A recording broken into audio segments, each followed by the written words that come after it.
Hello and welcome to Ecosphere, where we examine environmental issues and prefer sustainable solutions. I am Mary Kanu. The rainy season is here and a good time for vegetation and water supply, but whenever there is a heavy downpour in Nigeria, the consequences are sometimes too great to bear. Communities are submerged, property and farmlands are destroyed. The Nigerian Meteorological Agency, Nimet, has advised citizens in parts of the southwest areas to be wary of impending flood as a result of expected rainfall. The agency says heavy rainfall is anticipated over parts of Lagos, Ogun, Oyo, Edo, Delta, and 10 other states. The agency has also warned that there will be flooding of roads, low-lying settlements, and river channels in these states, and has advised residents to avoid low-lying areas, desist from driving through running water, clear waterways of debris, and avoid standing under trees and unsecured structures during the rain. Now, residents of these cities have also been advised to switch off electrical appliances before the rains to avoid electric shock. Now, this warning by Nimet comes after heavy downpours have claimed lives and properties across the country. The situation seems critical, and to help us understand what can be done to prevent a reoccurrence if possible is Yusuf Kilani, an environmentalist. Thank you very much for joining me on the program. Now, we've seen gory pictures and videos of the flood across Nigeria. People have been rendered homeless. Some have lost their lives and properties as a result of flooding. Now, would you say it is as a result of climate change? Yes, 100%. I agree with that. And that's the warning that we have been issuing for quite a while now. And I can tell you for free that it's a global event. It's not just Nigeria. It's worse in some countries. As I speak with you, where I am now, it's supposed to be the very busy summer period. But I tell you, we get global alerts that everybody should please take cover because the weather is changing. It's a time that it's supposed to be, hot, where people wear light clothing materials. But you discover that you just receive alarm on your phone that you should take cover. There may be a storm. I tell you, and in the very heat of the summer. So, and that's how it is. So it's a global event. It's not peculiar to Nigeria or peculiar to Lagos. It's a global happening, a global occurrence, and it's the effect of climate change, no doubt. It's been happening for years, and that's the situation we're experiencing in Lagos. Now, every year, the situation seems to get worse, which then brings us to the question of the factors responsible for this. Now, is it the citizens dumping refuse indiscriminately that blocks drainages, resulting in flood, or is it a fault from the government? Okay, thank you. Let me state it this way. Nature created the environment for us, and everything we wanted, everything we needed was provided in it. We had everything, the environment itself, the vegetations, the land areas, the atmospheric conditions, and everything, plants, forests, and whatever, everything we had it there. So what we're having now, humans are actually responsible for it, for what we're having now. Human activities contribute more than 75% of what we're having now. And so nature is reacting. The environment is reacting. There's a way the environment flows. And once you disrupt the flows, of course, there's going to be a reaction. So the reaction is what we're actually seeing. So when we say humans are responsible for this, so we now have to break it down. The government, very responsible. The citizens, also responsible. Institutions are also responsible. So what we see is as a result of our activities.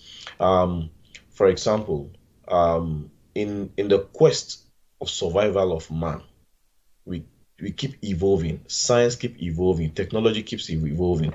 We create activities that make us stay and live as human beings. We create activities for ourselves, like children must go to school. After school, you go to your institution. After institution, you start working. Now, to provide all these things, for humans to meet up with all these things, the economic activities as well must flow. So in the quest for our economic activities and competition all over the world, we have introduced new technology that seems to threaten the environment. And that's exactly what we have. So those are the causes. A lot of airplane movement everywhere. As you are aware, Heathrow extended to Gatwick. They are had to stop ticket sales because of the huge influx of people, activities, flight activities. Now, the question we'll ask is, increased flight activities means increased emission of carbon into the atmosphere. That is one.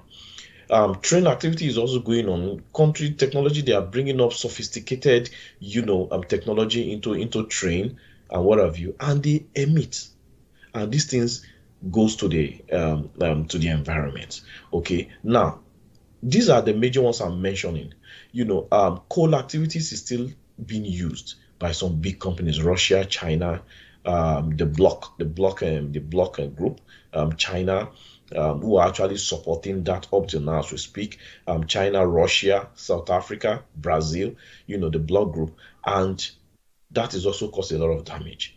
Now, gas flaring activities is enormous. It's not decreasing, it's getting on the increase.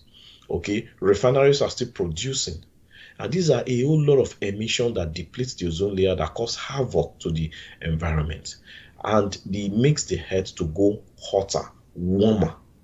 And when that happens, of course, glaciers will melt, causing increase in water rise, and they wash ashore. Of course, you are flooding.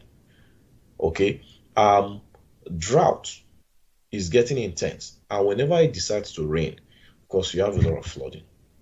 So these are causes by humans, which can only be controlled by the government. Now, all right, Kalani, away from combating the effects of climate change, as an environmentalist, now let's talk solutions and the adaptation issues. It does seem like what we really need now is an adaptation and not just combating climate change itself. There is a high possibility that the flood and destructions will happen again next year. So what should we be putting in place in terms of adaptation? Okay, yeah, thank you once again. I think climate change consultants, activists, and environmentalists have been meeting all over the world, and even in Nigeria as well. And we have been presenting solutions to these things to the government. And what we have now is that we kind of discuss these things when it occurs. Meanwhile, it's not supposed to be so. We're supposed to discuss them before they occur so that we get prepared. But when you see flood, if the heavy rainfall is ongoing, that's when we now start discussing. We have eminent environment professors who have come out with different adaptation and mitigation strategies that can help, because that's just the new world order. That is what we need to do to be prepared. And for example, one of the things we need to do was what I mentioned earlier, that we need to revisit the drainage channels if they can contain the intense or more downpour that we're having now. If they need to be increased in size, maybe increase in depth, or to do more or to construct more. And these are part of the adaptation, because adaptation just means that, okay, this thing has come. Okay, we have to adapt to it. Okay, how do we get ourselves used to it? Is to put up certain things, which we call mitigation strategy, so that it will reduce the effects, of these things. Okay, so one part of the adaptation strategy is the issue of recycling, which we have been canvassing for. Because when we take recycling serious, then we separate our waste. It's not all our waste. Some of our waste are recyclable. Two, the major threat we have in the environment right now are the PET bottles. As we speak, there is no government enforcement of any form of restriction against companies producing. You produce these PET bottles. When we take these PET bottles, our culture of dropping things in the bin is poor. We drop it on the floor. So part of the adaptation strategy we need to have is to inform the people, educate the people, the dangers and the threats of these things to the environment. Two is to ensure that we improve our activities on recycling, such that we collect these things. We don't allow them go into the drainage channels. And part of the strategy is to even create a form of empowerment from it. Okay, young people, the more you get more of these PET bottles, this is what you get. These are part of the strategies that we need to get used to it. Okay, part of the adaptation strategy is our construction our construction style. Okay, what kind of housing system do we have in place? What kind of road system do we have in place? We have so many roads in Lagos that do not have drainages around it. We have to ensure that we have drainage channels along the roads. Because if you find that most of these places where we have these disasters, where there's flooding and people, a car was taken away and whatever, you find that in that road probably there's no drainage. Or maybe at the end of that road, there's a pit somewhere that nobody knows. So when the water is flowing, the vehicle falls into that pit and that's it. Now, if you look at pictures, viral pictures of flooding across Nigeria, in most places where it occurs, there are no drainages. We have this belief that our places are highlands, so we don't need drinking water will just find its way and where have you. But there are so many highlands and waters are coming from the same and they meet somewhere, and so that's where the havoc will be. Irrespective of highland or lowland, there has to be drainage. These are some of the adaptation strategy. What form of education are we giving to ourselves? What kind of warning, disaster warning, are we meting out? Do we have a system where on our phones, on our telephones, people get codes when there's heavy rainfall to take a cover, to stay out of the roads? Yes, we have our information system that tells us the weather information system, but we are talking of alert system when there's danger. That will say, children, stay in your school, do not leave your school. Stay at your workplace, leave the road. That we beep on our phone. We don't have it yet. And these are some of the things that we have been trained to the government to introduce. Call all the network agencies so that whenever there's an imminent disaster, okay, they get the information and we get that information on our telephones. So wherever you are, you take cover. This is a part of the adaptation strategy. Then we also always got carbon capture. That's a bit more sophisticated, for areas. Because another thing is, one, we have to plant more trees. Not plants now, trees I'm talking about, root trees. Because they are always useful during windstorm, during flooding. Because if we say the effect of climate change is responsible, then we need to actually control, this effect, these causes. So we have estates coming up all over Lagos in different places. Do we have trees planted in there? When there's storm or the rain is about to fall, the trees, they take up these things for us. Rather than this storm splashing our windows, splashing our homes, taking our cars and what have you. Even when it rains as well, when we have flooding, trees are like a guide. If you are in an environment, find yourself in an environment you do not know, when you see a tree, you can measure up the depth of the ground you're on. So some of the things that we need to put in place are some of this adaptation strategy. Education, very key. Recycling, very key. Alternative energy sources, very key. Waste management system is still very poor. So we get ourselves prepared because it's getting worse. The big economies of the world are not ready to stop their economic activities. All their concern is maximizing output to make more money because the competition is stiff out there in the global community. And these things, a lot of these activities are activities that affect the environment. So like I said, it's a global thing. And some of the adaptation and mitigation strategies are the things that I have mentioned that we need to put in place so that we'll be prepared for these things. For example, in the north, where we have a lot of flash fires, a result of drought, part of the adaptation strategy is to employ people that keep planting for the rest of their lives, to push the desert back so that we know it's here. So we are getting prepared for it. We are getting ready for it. A lot of farmers, they lose a lot of crops during flooding. An activity that they have spent time, energy, resources, and the flood will just come and just take them away. So we must have a monitoring system as well that gives alerts, warning, and guide our activities. And our town planning should be effective. We should work on it. Well, all right. Now, Yusuf Kilani, environmentalist, thank you very much for joining me on the program and for your contributions. Now we'll take a break, but when we return, we'll be speaking to a writer who has taken it upon himself to preach about climate change through books. We'll be right back.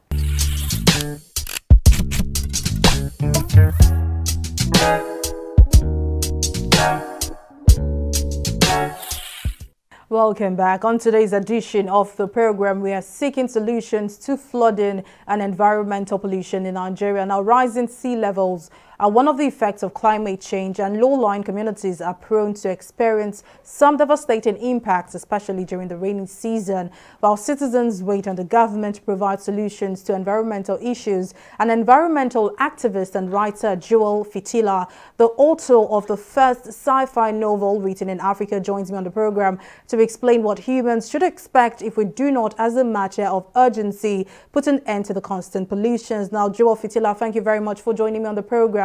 Now, I must ask, first of all, what prompted the writing and publishing of your book, Dark Sand, which borders on environmental issues, and do you see an end to the constant pollutions, or with how climate skeptics abound, is the conversation coming a bit too late? I remember years back as a student of Olabisi Onabanjo University, that was when I started writing this book. And, you know, the consciousness of what I wanted to write as the concept of the book started opening my eyes to most of the things that's happening in the environment. I realized that we are blatantly ignorant of the actions, of the effect of what how we actually destroy our environment. For instance, a lot of people want to talk about global warming, you talk about climate change, they see it as something that is imported, something that is foreign. And it's like, why are you telling me about climate change when it's not even affecting me? But I'll tell you today that climate change is actually affecting every aspect of our lives.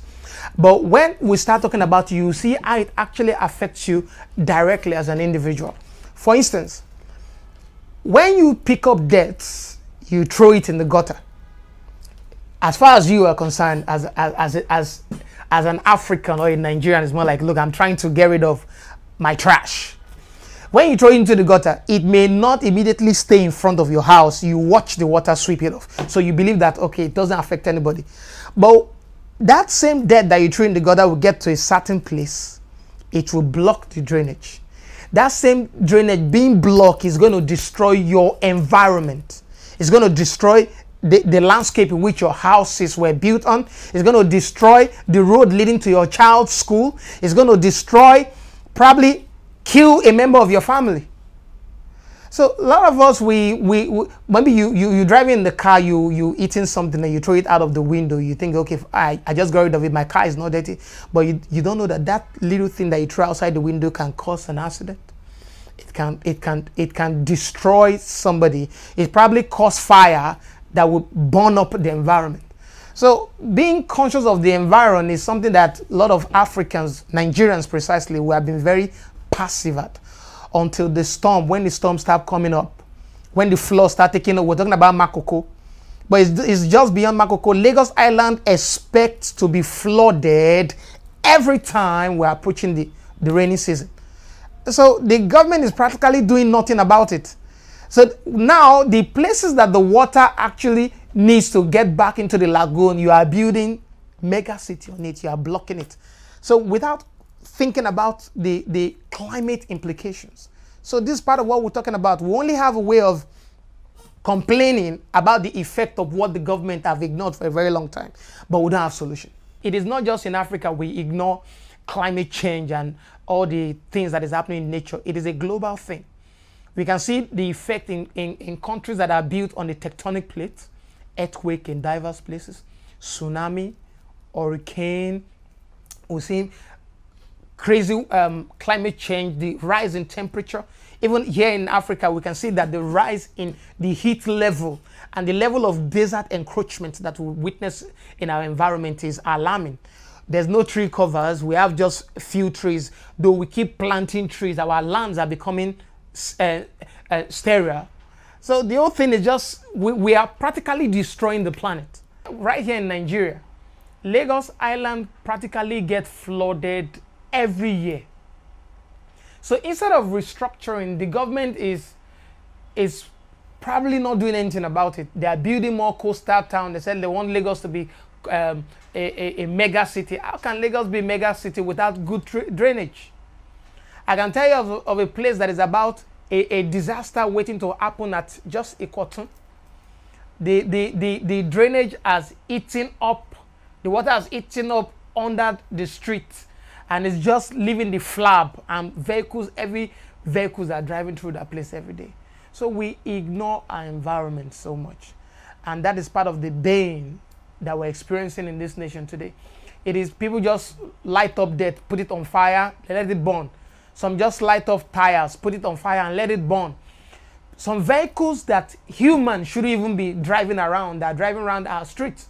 Well, you've talked about the problems, and I'm sure you would also have solutions to all of the effects of climate change. Now, what do you think the government can do, mitigation methods that the government can take or at least put in place to stop the effects of climate change? Like you said, if the natural disaster hits not just Lagos but Nigeria, the survival rate will be very low. Would there be a survival rate? One of the first things I want to say, can the government change the people's perspective about climate change? My answer is absolutely yes. Can the government put things in motion that can change our outlook, our general outlook on climate change? And the answer is yes. Is the government responsible for the level of ignorance that we have among the people today? The answer is yes.